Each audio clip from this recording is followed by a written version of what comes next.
On a crisp autumn night in the small town of Millbrook, darkness wrapped around the quiet streets like a heavy blanket. Officer Thomas Fletcher's police patrol car moved slowly, its headlights cutting through the shadows. The town was peaceful, almost too quiet for a typical evening. Thomas had been a police officer in Millbrook for 12 years. He knew every street, every corner, and every hidden alley. Tonight felt different. Something in the air seemed unsettled, a feeling that crawled beneath his skin like a subtle warning. As he turned onto Maple Street, he first noticed the small figure. A young boy, no more than 9 or 10 years old, walked alone on the sidewalk. His thin frame was barely visible in the dim streetlight, but Thomas's trained eyes caught every detail. The boy's movements were unusual, deliberate, calculated, almost like he was following the police car. Thomas slowed down, watching the boy in his rearview mirror.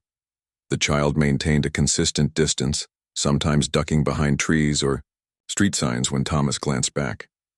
It wasn't the behavior of a lost child. This was something else entirely. The boy was wearing a blue jacket 2 sizes too large, its sleeves hanging past his hands. His shoes were worn, the edges frayed and muddy. Despite the cold night, he moved with a purpose that seemed beyond his years. There was determination in his walk, a sense of mission that troubled Thomas. In 12 years of police work, Thomas had seen many things. He had helped lost children, rescued families in danger, and solved countless mysteries in this small town, but this boy was different. Something about his persistent following made Thomas's police instincts tingle with curiosity and concern. The streets of Millbrook were typically safe. Crime was rare, and most residents knew each other. A child wandering alone at midnight was not normal, especially in this quiet community. Thomas remembered the recent community meetings about increasing poverty and the struggles of local families. Could this boy be connected to those discussions? As the patrol car turned another corner, the boy followed. His steps were careful, measured. He wasn't running or looking scared. Instead, he seemed focused, as if each step was part of a carefully planned journey. Thomas noticed the boy's eyes. They were alert, scanning the surroundings with an intensity that seemed too mature for a child. The night was cold, with a gentle wind rustling the remaining autumn leaves. Thomas could see the boy was shivering, but he didn't stop. He didn't call out. He simply continued following the police car, maintaining a precise distance that seemed almost strategic. Thomas considered stopping. He could approach the boy, ask him why he was out so late, understand his story. But something held him back. The boy's determination was fascinating. It was as if he wanted to be noticed but was afraid of direct confrontation. As midnight approached, the streets became emptier. The street lights cast long shadows, creating a mysterious landscape of darkness and dim light. The boy continued his silent pursuit. A small shadow moving through the night connected to the police car like an invisible thread. Questions raced through Thomas's mind. Where were the boy's parents? Why was he following a police car? What drove him to walk these streets alone at such a late hour? Each turn of the car, each street crossed, added more mystery to the situation. The boy showed no signs of giving up. His resilience was remarkable. Despite the cold, despite the late hour, he continued his mysterious pursuit. Thomas had seen many things in his years of police work, but this was something different.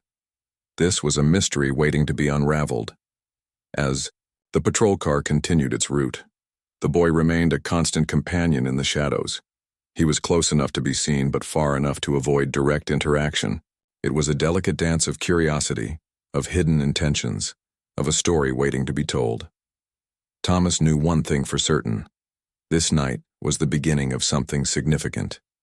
The boy's presence was not a coincidence. It was a signal, a message, a beginning of a story that would soon unfold in the quiet streets of Millbrook. The patrol car moved forward, and the boy continued his silent chase, both connected by an invisible thread of mystery and unspoken intentions. The following night brought another layer of mystery to Thomas Fletcher's patrol.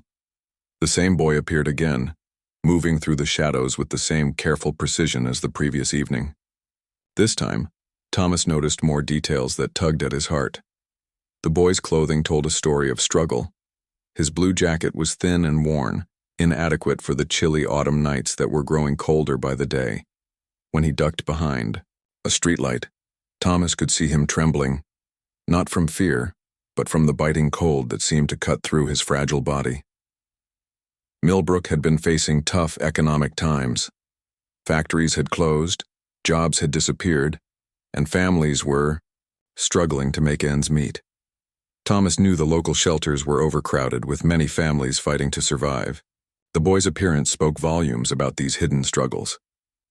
As the patrol car moved slowly through the quiet streets, Thomas observed the child more carefully. The boy's shoes were clearly too big, likely handed down from an older sibling or picked up from a donation center. They were mud-stained and worn at the edges, telling a silent story of hardship and survival. The boy's eyes were different from other children Thomas had encountered. They were old beyond their years, filled with a mixture of determination and something deeper, a kind of desperate hope that seemed to burn from within. He wasn't walking aimlessly. Every step seemed calculated, every movement purposeful. Thomas remembered the recent community meeting about local poverty. The town's economic challenges had hit families hard, with many children experiencing hunger and instability. This boy seemed to be a living testament to those struggles, a small figure carrying the weight of circumstances far too heavy for his young shoulders. The patrol car turned onto Oak Street, and the boy continued his careful pursuit. His breath came out in small white clouds in the cold night air, a visible reminder of his vulnerability. Yet he showed no signs of giving up, no indication that the cold or the late hour would deter him from his mysterious mission. Something about the boy's persistence touched Thomas deeply. In his years of police work, he had seen many children, but this one was different. There was a story here, a narrative of survival, of hope, of an unbreakable spirit that refused to be defeated by circumstances. As the night grew deeper, Thomas considered stopping. He could approach the boy, offer help, understand his story, but something held him back. The boy seemed fragile yet strong, vulnerable yet determined. Any sudden move might break the delicate connection Thomas felt was forming. The streets of Millbrook seemed to hold their breath. Houses stood silent, windows dark, while this small drama played out between the patrol car and the persistent child. Each block they covered added more questions to Thomas's mind. Who was this boy? What drove him to follow a police car night after night? The boy's movements were precise. He knew how to stay hidden, how to move between shadows, how to maintain a careful distance. It wasn't the behavior of a typical child. This was someone who had learned survival as a primary skill, someone who understood the art of remaining unnoticed yet present. Thomas noticed the boy occasionally glancing around, scanning the streets with an alertness that seemed more suited to an adult than a child. His hands were red from the cold, his thin frame shivering, but his eyes remained focused. There was a mission here, a purpose that drove him forward despite every obstacle. The night seemed to grow colder, and with it, the mystery deepened. The boy continued his silent pursuit, a small shadow moving through the darkness connected to the police car by an invisible thread of determination and hope. Thomas knew that some stories are not told in words but in moments of silent persistence.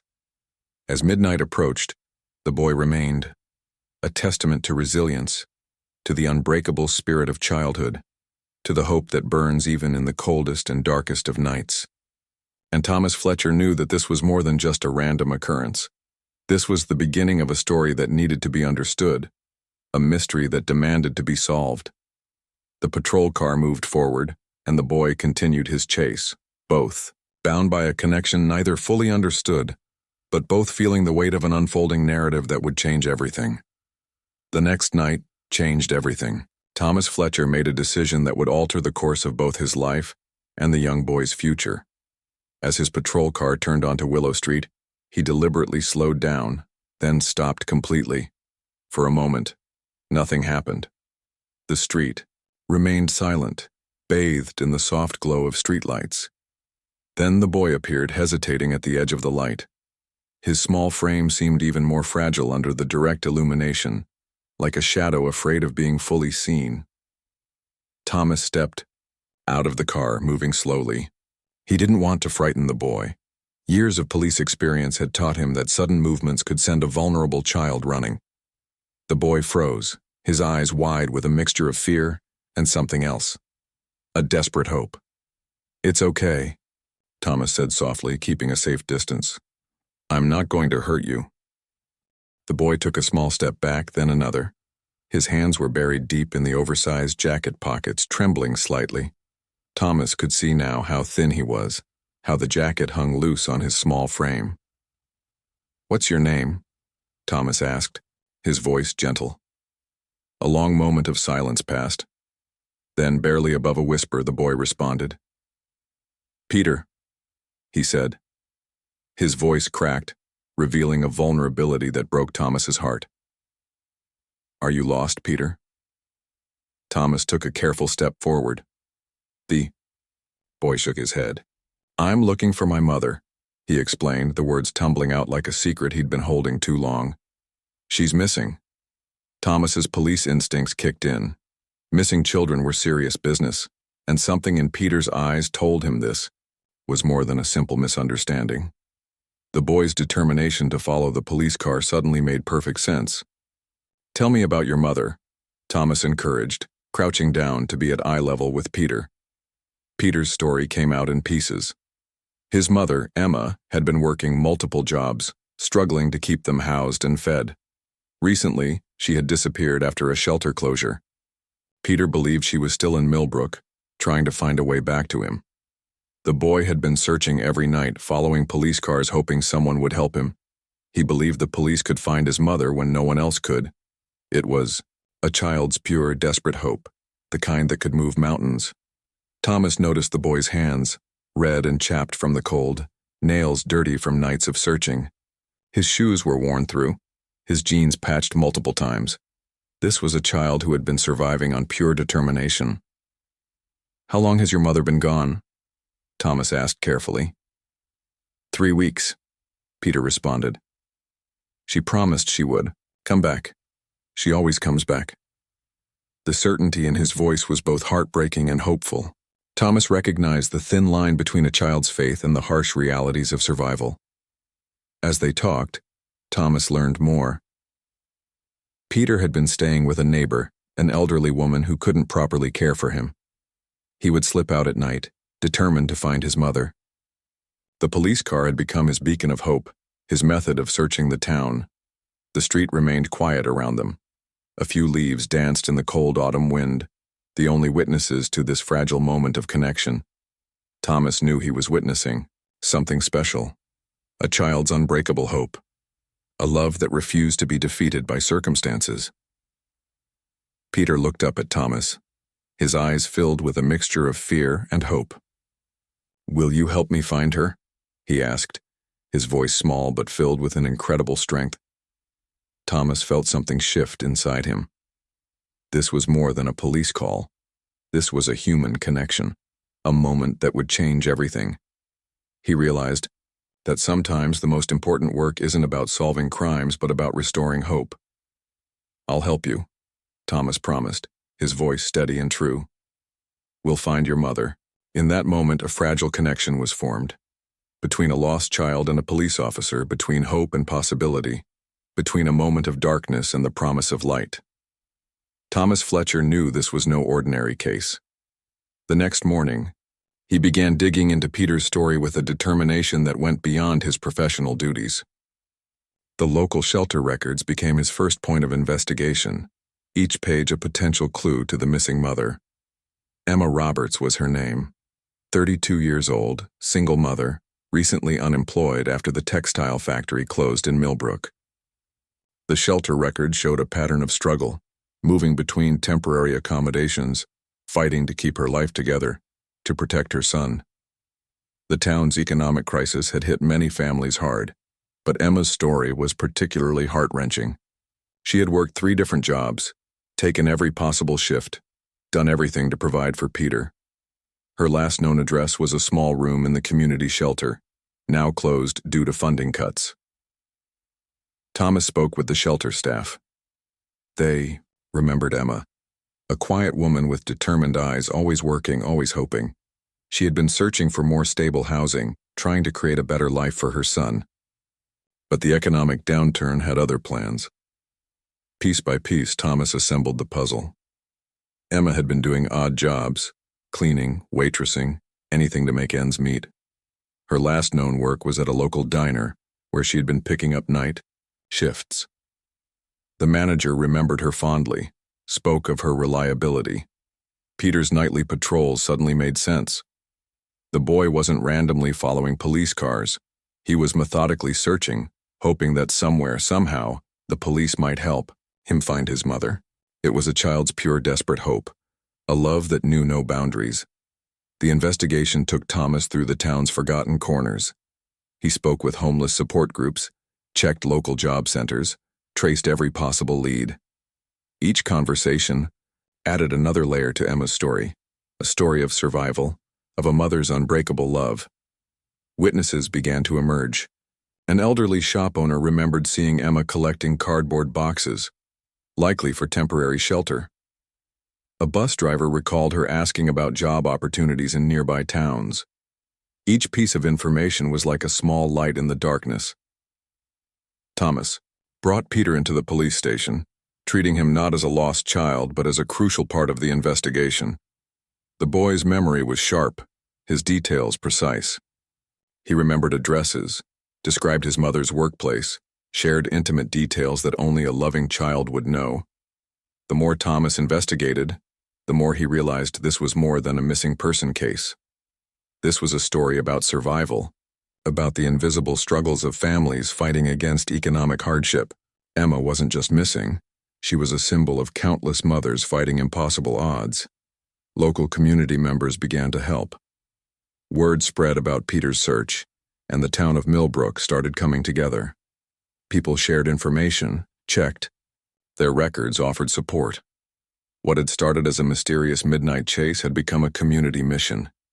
Peter would sit in the police station, his small frame perched on a chair, watching Thomas work. His eyes never lost hope, never showed defeat. He believed, with a child's pure faith, that they would find his mother. Each day that passed added to his determination. Thomas found himself working beyond his official hours. This wasn't just a case anymore, it was a personal mission. He saw in Emma's struggle the stories of many families in Millbrook, fighting against economic challenges, trying to keep hope alive. The investigation revealed layers of complexity. Emma had been moving between temporary jobs, trying to avoid shelters that might separate her from Peter. She had a network of support, other struggling parents, kind-hearted community members who understood her fight. As weeks passed, the mystery began to take shape. Thomas knew they were close to something, close to unraveling the complete story. Peter's nightly patrols, his determination to follow police cars, were now understood as a brilliant, desperate strategy of a child searching for his mother. The town watched and waited. Peter had become a symbol of hope, of resilience. And Thomas Fletcher, once just a routine patrol officer, had become something more. A bridge between a lost child and the possibility of reunion. The mystery was slowly unraveling, thread by careful thread, and at its center was a love that refused to be broken by circumstance. A mother's love, a child's hope, and a community's determination to make things right. The final breakthrough came on a cold November morning. Thomas Fletcher had been tracking Emma's last known movements for weeks, following every tiny lead with a determination that matched Peter's own hope. A truck driver's statement provided the critical clue. He remembered picking up a woman matching Emma's description near the town's abandoned industrial park. She had been carrying a small bag, looking tired but determined. The location was only 15 miles from Millbrook. Peter sat in the police station, his eyes never leaving Thomas's investigation board. The boy had become part of the process, his young mind surprisingly sharp and observant. He would point out connections, remember small details that adults might have missed. The search team assembled quickly. Thomas insisted on Peter being part of the final search, believing the boy's connection might be crucial. Local volunteers joined the effort, turning what could have been a simple police operation into a community mission. The abandoned industrial park told a story of economic decline. Empty factories stood like silent witnesses to Millbrook's struggling economy. Broken windows, overgrown paths, and rusted machinery created a landscape of forgotten dreams. Hours of careful searching followed. Thomas and his team moved systematically, checking every possible shelter, every hidden corner. Peter walked alongside them, his small frame moving with a purpose that belied his young age. Just as hope began to fade, a sound broke the silence. A faint movement from an old warehouse caught Thomas's attention. The team approached carefully, knowing that unexpected movements could mean anything. And then they saw her. Emma Roberts was huddled in a small corner of the warehouse. She looked thin, tired, but alive. Her eyes were filled with a mixture of hope and fear when she saw the police team. But when Peter stepped forward, everything changed. The reunion was unlike anything Thomas had ever witnessed. Peter ran towards his mother, his small body colliding with her in a moment of pure, unbroken love. Emma's arms wrapped around her son, tears streaming down her face. She kept whispering, "I'm sorry. I'm so sorry." Over and over. The story emerged, in pieces. Emma had lost her job and been struggling to find steady work. She had been moving between temporary locations, trying to protect Peter from the harsh realities of their situation. She had been working odd jobs, saving every penny, determined to create a stable life for her son. The town of Millbrook responded with incredible kindness. A local church offered temporary housing. The community center helped Emma find stable work. People brought clothes, food, and most importantly, hope. Thomas became more than just a police officer. He became a guardian, a support system for Emma and Peter. He helped them navigate the challenges of rebuilding their life, connecting them with local support groups and job resources. Peter's nightly patrols became a symbol of hope for the community. His determination, his unwavering belief in finding his mother, touched everyone who heard their story. Local schools shared the story as an example of love, resilience, and hope. Months passed. Emma found steady work at a local community center. Peter returned to school, his spirit unbroken by their previous struggles. The boy who once followed police cars became a symbol of hope for other struggling families in Millbrook. The town changed. Their story sparked conversations about supporting families in economic crisis. Community support programs expanded. People began looking out for one another in ways they hadn't before. Thomas reflected on the journey. What had started as a mysterious midnight chase had become a testament to human resilience. Peter and Emma's story was more than just a personal triumph. It was a reminder of the power of love, hope, and community. As winter turned to spring, hope bloomed in Millbrook. Emma and Peter's small apartment became a beacon of possibility. Their story spread, inspiring others who were struggling, showing that love could overcome any obstacle. The boy who once followed a police car had found more than just his mother. He had found a community, a future, a hope that burned brighter than any challenge they had faced. And Thomas Fletcher, the police officer who had never given up, stood as a quiet guardian of their newfound hope, a witness to the incredible power of Hummo